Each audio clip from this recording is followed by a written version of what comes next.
Since the application is fully parametric, I would like to show you in this video that to design this cabinet with sliding door, you can start from your template cabinet and modify it very quickly. This is our default cabinet, and indeed it doesn't have a lot in common with the cabinet and the sliding doors. So we are going to transform this cabinet, we are going to delete a few features we don't need anymore, and we are going to modify it somehow. In this case, I have very quickly deleted the fitting and the shelves. Since I know that the bottom should slide up a little, I'm going to create a new parameter called leg, for example, and assign a value of 138 millimeter. And in my cabinet manager, I will assign a new Z position for my bottom by assigning my new parameter leg. This is what happens. This is not really sexy indeed, but I'm going to drop the edit feature to recalculate it. This is already looking more like my cabinet with sliding doors. So now I'm going to edit the dimensions of my cabinet, so the height about 2 meters and the width about 1 meter 60 centimeter. Next, I'm going to design the inside of the cabinet. I'm dropping place division, I'm setting one vertical separation, I select the same material than the rest of the cabinet, and in D4 I don't need a value, I can set it to 0 because I want my vertical separation to be on the same phase than the bottom and the top. Now I'm going to drop the multi-hole function, so the fitting function. I'm going to add some dowels to the vertical separation, and I'm going to set some shelves. I'm going to drop now the multi-hole feature on the right lateral. I select configuration with blocks. I do it again on the central separation. Just notice that the 0 point is different, and I terminate the work on the left lateral with the same configuration. Now I'm going to set my cabinet with shelves, so I drag and drop the place division, I select horizontal, apply the same material and then the rest of the cabinet, and this shelf I'm going to edit its profile, and to do this I need to toggle to the user section mode, so the 2D shape of IronCAD, and using the different tools at my disposition here, I can easily edit the front of my shelf. For example, I just drop a circle and I trim what I don't need. And this is the design of my shelf now. Now I'm going to the add-on properties of my shelves and just set the quantity, the number of shelves to 5, for example. One last thing, but very important, remember we have to assign and to set dowels to the vertical separation. So to make it faster, I'm selecting the dowels of the top, choose the copy hardware function, and just select the shelf on which I would like the dowels to be placed. And if I toggle to the wireframe mode, I can notice that effectively the dowels are well positioned at the correct place. Strangely enough, I cannot use the place door feature of my application because this is the add-on properties of this function are made for traditional doors. I don't have a disposal here in the add-on properties way to move, for example, in one direction the door. So now the question is, how are we going to solve this problem? So I'm going to think about this, and I realize that actually the sliding doors are parallel to the back. So if in the cabinet manager, if I make a copy of the back, I can see that with the help of this cursor in Y, I can move my new part in one direction, in this case in the Y axis. So this is quite interesting, and it gives me an idea of what I'm going to do next. Actually, the back, I'm going to divide its width in 2, And I'm going to create two new parameters, two new offset parameters to take into account the constructor's documentation to offset the sliding doors to the front.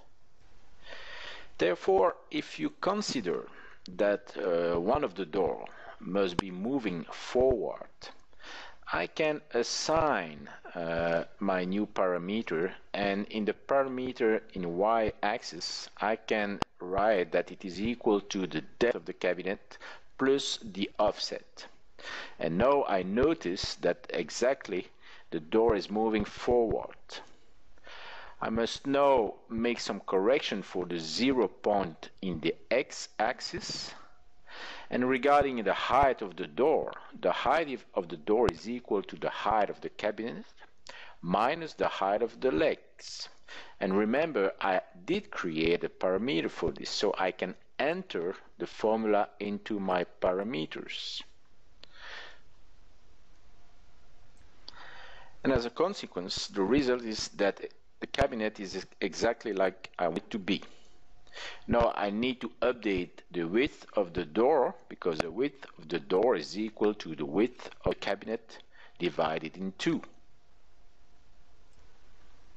Now this is how my cabinet looks like. So I'm going to repeat this procedure with the left door in this case. So I make a copy in the cabinet manager of the former door, and I going to modify the 0 point with the help of the cursor here, so you can notice that it moved leftward, but I need to correct this position, and it's equal to the width of the cabinet divided in 2. One more detail, but important one, I need to correct the offset and use the other one so that the two sliding doors are not in the same face. Fantastic. Now I'm going to check from top view, and indeed I can notice that the two doors are not colliding with each other. Regarding the hardware, and in particular the guide, I've had the chance to download from the website of the constructor Hawa a 2D DXF file representing the profile, and I have a DXF. I immediately took care to create a small parameter L, because later I would like it to be parametric, and I would like the guide to have the same length and the width of the cabinet, of course. Now beware that the profile is identical for the top and the bottom, but the 0 point is different, so it means that you need to have two versions of this hardware in your library, a virtual library of hardware. Now I'm going to drop the hardware on the bottom by dropping the place hardware feature, and with the help of the wizard and the help of the arrows here, I can position it properly. Remember that I did create a parameter for my hardware, and now I'm going to toggle to the full parameter table of my cabinet here. I'm going to spot the line referring to my guide. I can't do that easily because I input a fancy value of 101 millimeter. So I just write L_1, and it gives actually the width of the cabinet. So now the length of the guide matches the width of the cabinet. It looks great, but oops, I can see here that I have a small problem because my guide is colliding with the vertical separation. But don't worry, you just update the add-on properties of the vertical separation. Enter, for example, in D4 a new value of 30 millimeter. And I do exactly the same for the shelves with the add-on properties. D4 is equal to 30. And now I don't have a problem anymore. Now what you can see is the dowel of the vertical separation. So don't worry, because applying the update feature, it will be automatically recomputed and it will be correctly positioned again. In the meantime, I have dropped the hardware on the top. I'm going to verify now that everything is fine. From above I can see that it is the case, and now it's time to set the hardware on the sliding doors. In the meantime, I had the chance to download from the Heffler website the 3D hardware. I just enriched it with a few drillings, and I took care to position correctly the 0 point with the anchor. I have isolated the two sliding doors, and I'm going to start now dropping the hardware on the right door. So with the help of the wizard, I'm going to select the proper hardware, in this case in the slide directory.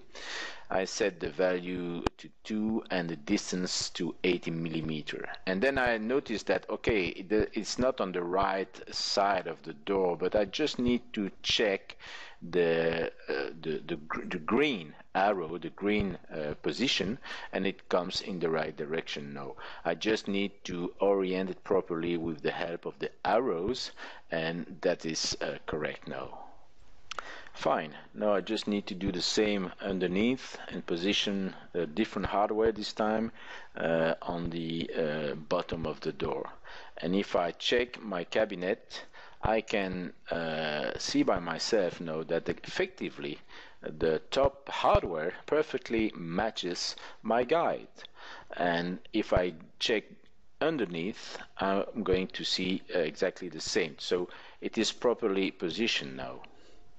Now I'm going to repeat this procedure for the other sliding door as well and verify that everything is fine, and that's the case. My new cabinet is almost ready now. I'm going to verify if it's fully parametric, and indeed I can see that the doors have been updated, the dimensions have been updated. Now I update feature and the hardware will be updated.